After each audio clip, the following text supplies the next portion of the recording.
It's 2011, and a little bit before I met Anne, before that Berlin conference, late 2011, and I'm flying from Frankfurt, which is where I'm going tonight, to New York City. And I'm sitting next to a guy called Franz, who used to work for Deutsche Bank, since you mentioned Deutsche Bank. But not that, he was retired, because he had a stroke.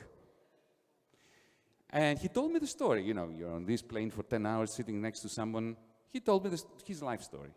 He said, you know, Yanis, life was brilliant until we created the euro.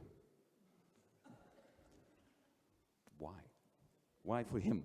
He said, look, before 1998, because this is more or less when the euro was created, I was the master of Europe. I would fly to Rome, to Madrid, to Athens. I was feted by bankers, by ministers, by mayors who wanted to borrow from me, from Deutsche Bank. They would take me to the opera, to the nicest restaurants. They would give me their business plans. They would try to convince me that they are fantastic, that they're amazing, that I'll get my money back with interest and so on. I would take it easy. I would look at them and say, yeah, I'll think about it. Then I would go back to Frankfurt. I would take a week, and then I would decide who gets the loans and who doesn't. And then I said, what happened then?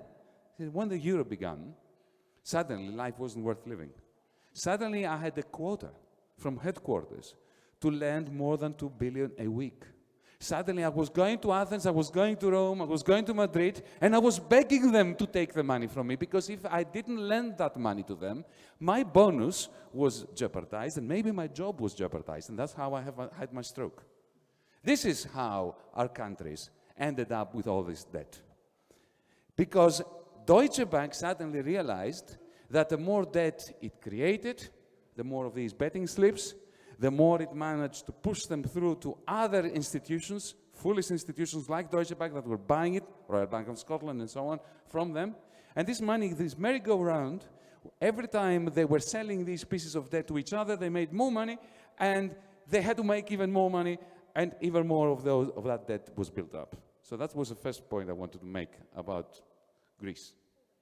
4 minutes? I think you are being very generous. Anyway.